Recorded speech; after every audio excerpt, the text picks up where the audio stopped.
I'm using a throwaway account because I really don't want this getting back to my ex. All the names have been changed, and just a heads up, this story includes themes like schizophrenia and mental health struggles.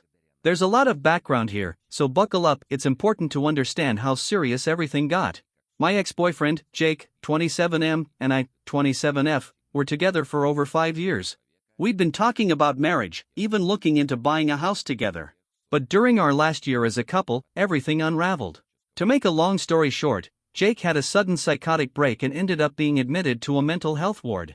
It was a facility connected to a hospital here in Australia, and it was for his safety. After that incident, it was like he became a completely different person. He started experiencing delusions, hallucinations, and intense paranoia, and those symptoms never really went away. A huge part of his paranoia was centered around me. He believed I was manipulating everyone in his life and trying to make him look mentally unstable. He constantly accused me of cheating and told me over and over again how much he hated me. Eventually, he was discharged from the hospital, and I took on the responsibility of looking after him. Watching someone you love change so drastically, it was heartbreaking. Later on, he was officially diagnosed with schizophrenia. I did everything I could to support him. I never missed a mental health appointment. I stayed up many nights just to make sure he didn't wander off alone, which he often tried to do when he was in a psychotic state. But after a while, I couldn't keep up. His anger and growing suspicion of me made it nearly impossible to be there for him. He didn't trust me, but at the same time, he couldn't stand to have me out of his sight because he was convinced I was being unfaithful. When he finally showed some signs of stability, I made the incredibly hard decision to end the relationship. I waited until I felt like he could manage on his own, and then I helped him move back in with his parents. I was drowning emotionally by then. I hadn't felt any love for months, just used as a punching bag for his emotions. I had given my all, but he was no longer the person I had fallen in love with. The hatred he directed at me felt endless. Of course, this isn't the full breakdown of everything he went through. A lot of it is deeply personal, and I've never blamed him for any of it. Mental illness isn't his fault. But I had to do what was necessary for my own survival. I needed to be okay too. The breakup was messy, but surprisingly not as bad as I feared. We stayed in touch for a little while afterward, just as friends. I think deep down, he believed we'd get back together one day. I still helped him now and then when he needed it. But things changed drastically when I met Sam, 30M, my current partner. We had just started dating when Jake had another severe psychotic episode. That time, he threatened both me and Sam. He accused me of cheating with Sam before our breakup, which made no sense since I didn't even know Sam back then.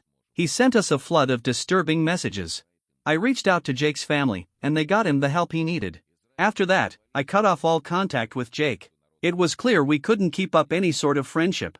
The only lingering connection to Jake in my life was through my brother's girlfriend, Jess, 29F. She and Jake had been close friends for years, and they'd stayed in contact. Jess knew the full history of my relationship with Jake. She never took sides, and I always appreciated that. I wouldn't say we were best friends, but we were on good terms, and I liked knowing that Jake still had someone he could confide in. Fast forward to March 2022, I was 3 months pregnant with Sam's baby. We had just told our family and close friends, and I made it very clear that I wasn't ready to share the news publicly. I was emotional, constantly nauseous, and honestly, just not ready for any potential drama. Less than a day after telling my side of the family, I got a phone call from Jake. He had found out I was pregnant and left me a voicemail saying he was going to file for custody of the baby. It was obvious he was in a psychotic state again, so I didn't respond. Instead, I informed his family about the call.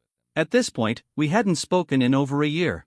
He didn't know where I lived or worked, so I wasn't worried about him showing up uninvited. Still, I had a strong suspicion about how he found out, and that led me to Jess. I called her, and she admitted to telling him. She apologized over and over, saying she thought it wouldn't be a big deal. She genuinely believed he'd be fine with the news and told me she felt he deserved to know. I was really upset, but since I hadn't explicitly told her not to share it with Jake, I gave her the benefit of the doubt. Even though I'd asked her not to tell anyone, I bit my tongue and let it go to keep the peace. I forgave her, but I made it absolutely clear she couldn't share anything else about me or the baby going forward. She agreed. Then, a few months passed quietly. Nothing from Jake. But last weekend was our baby shower. Sam and I threw the party together, more of a celebration than a traditional shower. We booked out a function room at a bar and invited around 80 guests. It was going perfectly, up until I saw Jake at the bar. He was just standing there, scanning the crowd.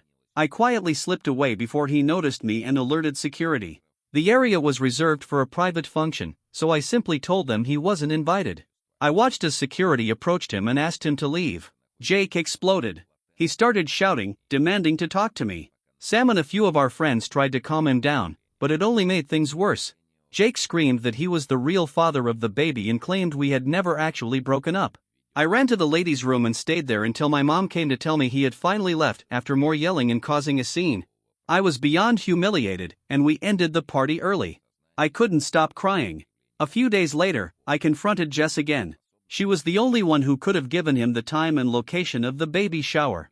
This time, I didn't hold back. She admitted it again and apologized, but then asked how I could keep something like that from Jake. I lost it. I told her she'd crossed a line and that she would no longer be getting updates about me or my baby. I screamed at her, which I'm not proud of, but I couldn't believe how careless she'd been. It wasn't her story to share. After that, my brother called. He asked me to forgive Jess. He knew she was wrong but didn't want to be cut off from baby news because of what she did. He argued that Jake's behavior was on Jake, and Jess had no idea he would show up like that. But the damage was done. And I wasn't ready to just move on. I don't blame Jake, not really. He's sick. He's not in control when he's in that state, and I know he'll regret all of this when he's clearer. I let his family know what happened, and they told me he had been readmitted to a mental health facility. Apparently, he threatened to harm himself if he wasn't allowed to see the baby. Whether it's his fault or not, the truth is, I don't feel safe anymore. And now that I have a child to protect, that fear hits even harder. I haven't changed my mind about Jess or my brother. And while my family thinks I should just forgive her, I'm standing firm. My brother really wants to meet his niece or nephew. We still don't know the baby's sex, but I just can't bring myself to trust Jess anymore. She already broke my trust once, and I'm still furious about it. Honestly, I could have been seriously hurt if Jake had confronted me that night at the baby shower. So many things could have gone wrong, and just thinking about the possibilities still makes my stomach turn. Right now, I feel stuck. It breaks my heart to keep my brother away from the baby, especially since we used to be so close, but I can't shake the fear that Jess might leak more information to Jake that could put us at risk. My parents and the rest of the family have agreed not to share anything about the baby with either of them, under the condition that if they do, they'll be cut out of our lives too. They know I'm serious. But I keep wondering how long I can realistically keep this up before something cracks. Thankfully, Sam is completely on my side. Without him, I'd be a wreck right now. Still, I could really use some advice. I'm struggling to stay firm on this boundary, and part of me worries that someone else in the family might slip and tell Jess something. My parents were especially hesitant when I told them not to let my brother know when the baby's born. They didn't fight me on it, but I could tell they were uncomfortable with the idea. TLDR, my sister-in-law just told my ex-boyfriend, who has schizophrenia, the time and location of my baby shower, even though I'd already warned her once not to share anything with him. Jake now believes the baby is his. After the shower incident, I decided to cut Jess off, but now I need advice on how to maintain that boundary, even if it means distancing myself from my own brother. Update. After I made that post, I was overwhelmed by the response. I can't thank you all enough for the support and the advice. It really helped me put things into perspective and take everything more seriously. A lot of people question Jess's motives, and unfortunately, you were right. So, here's what's happened since. Sam and I welcomed our baby into the world earlier than expected.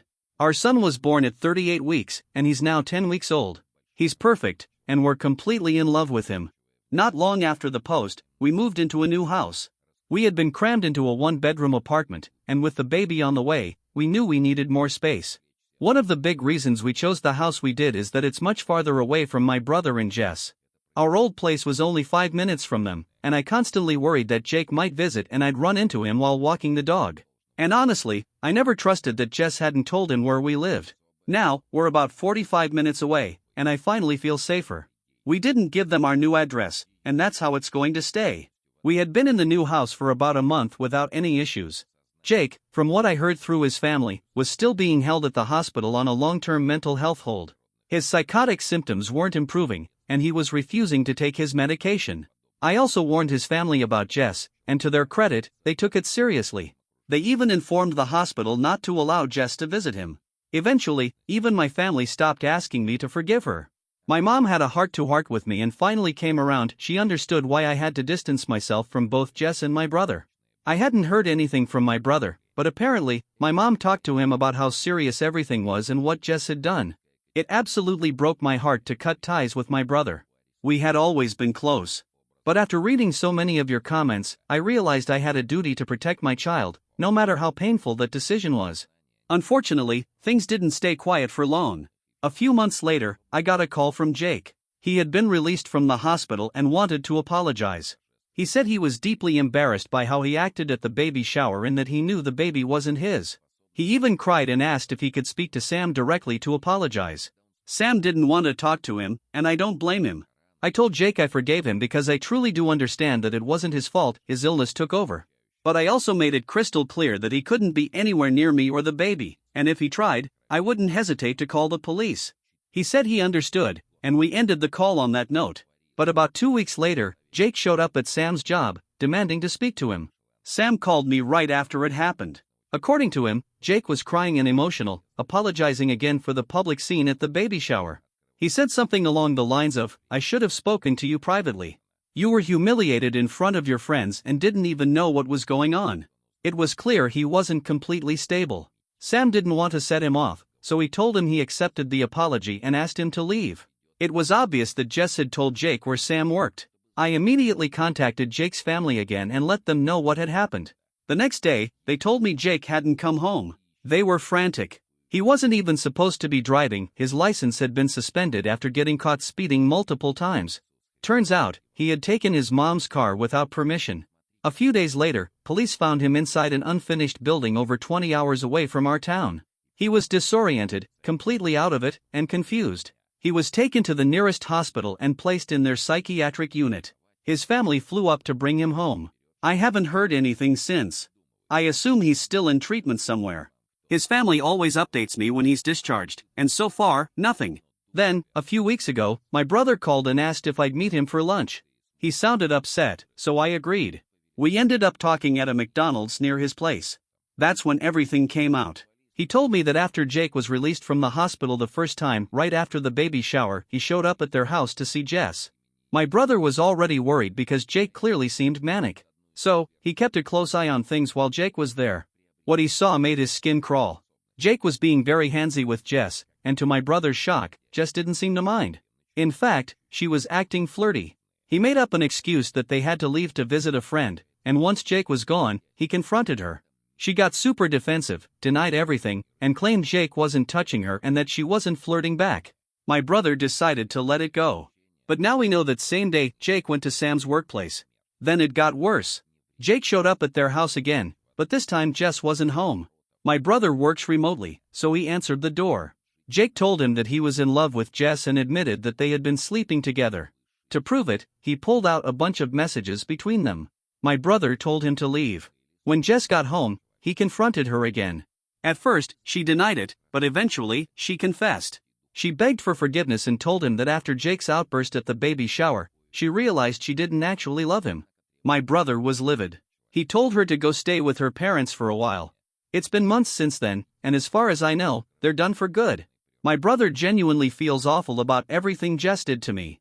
And while part of me wants to fully welcome him back into my life, there's still a lingering doubt in the back of my mind. I'm scared he might one day take her back. Technically, they never officially ended things when all this went down, and until I know for sure that it's over between them, I'm keeping certain things off limits. So far, he's only met our son once, and that was at my parents' place. I haven't shared our home address or any photos of the baby with him. Not yet. I still don't understand what made Jess tell Jake I was pregnant. I've gone over it in my head 100 times, but I don't think I'll ever really get it. What matters now is that she's out of our lives, and I'm beyond grateful for that. I haven't heard a single word from her or Jake since the baby shower, but that doesn't mean I don't worry. I do. Constantly. In fact, the whole experience left me with some weird compulsive behaviors. Before bed every night, I feel the need to check all the locks on our doors at least 5 times.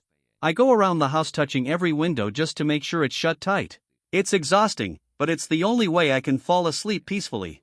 Outside of that, though, things have been calm. Sam and I have finally been able to enjoy this new chapter, parenthood. Update 2. I saw that someone had shared my story on another Reddit thread and noticed how many kind, supportive comments it received. Since I also got a lot of private messages, I figured I'd share a final update here for anyone who might still be following along. I wish I had better news, but here we are. Let me start with the one bright spot. My brother finally, officially broke up with Jess. Our relationship is still a little tense after everything that happened, but we're talking again. We're at least civil, which feels like a small victory. And life with Sam and our baby? It's been everything I hoped for. Don't get me wrong, being a new mom is tough, but I've loved every minute of it. I didn't return to work after my maternity leave, and thankfully, Sam earns enough for me to stay home with our son for as long as I want. It's been such a gift, having this time with him. As for Jake, I hadn't heard anything for a while, not from him or his family. The last update I got was that he'd been placed on a longer-term psychiatric hold after another major episode. After that, it went completely quiet. And honestly, I took that silence as a good sign. No news usually meant he was stable. But about a month ago, that changed. At 2 a.m., Jake sent me a text message. I didn't see it until the next morning, but when I did, I instantly knew something was off. The message didn't make any sense. He said he had seen someone who came back from the future, that he was being followed, and that he needed to hide. He mentioned movie director Christopher Nolan and said there were secret codes in Nolan's films that would lead him to win $1 million. It was wild. To be honest, I've received messages like this from him before. So while it disturbed me, it didn't completely shock me. I took a screenshot and sent it to his sister just so she'd know he had reached out to me again. She didn't reply right away, which was unusual. Normally she gets back to me pretty quickly. 2 days later, she called. She was crying. She asked if Jake had sent me any more messages that night. I told her no. That's when she broke the news. Jake had died by suicide just a few hours after sending that message. He had apparently messaged around 20 people that night with the same strange text. I don't know all the details, but from what I've been told, he managed to steal his mom's car again. She'd been hiding her keys, but after tearing the house apart, he found them. That night, he drove around the city. No one knows exactly what was going through his head, but he ended up ramming into another car on a quiet road, pushing it off to the side where it slammed into a tree. Thankfully, the young couple inside, a pair of 17-year-olds, weren't badly hurt. But it was still considered a hit and run. The whole thing was caught on a dashcam. Looking at the timeline, it seems Jake sent out that message to all of us about 15 minutes after the crash. Around 3 hours later, he was gone. I won't go into the details of what happened, and I chose not to attend the funeral. It felt wrong to be there, given everything that had happened between us. I had made peace with that part of my life long before he died. But one thing that did get under my skin: Jess went to the funeral. I only know because she posted a selfie of herself crying at the service. The caption was all about the importance of mental health and supporting those who suffer. I was disgusted. It's been hard to process everything. On one hand, I feel incredibly sad. And on the other, I feel relieved, not for myself, but for my family. We don't have to live in fear anymore. That guilt eats at me. But I know I already started grieving Jake long ago, back when he changed and the person I loved disappeared. Now, he's really gone. And that finality stings in a way I didn't expect. I can't even begin to imagine what his family is going through. I truly wish things had turned out differently for him. We all hoped that one day, the psychosis would fade, that maybe, just maybe, he'd get better and reclaim his life. Jake was a good person. A kind, funny, loyal person. He just had his life ripped apart by mental illness. And I wish with everything in me that he'd had a different ending.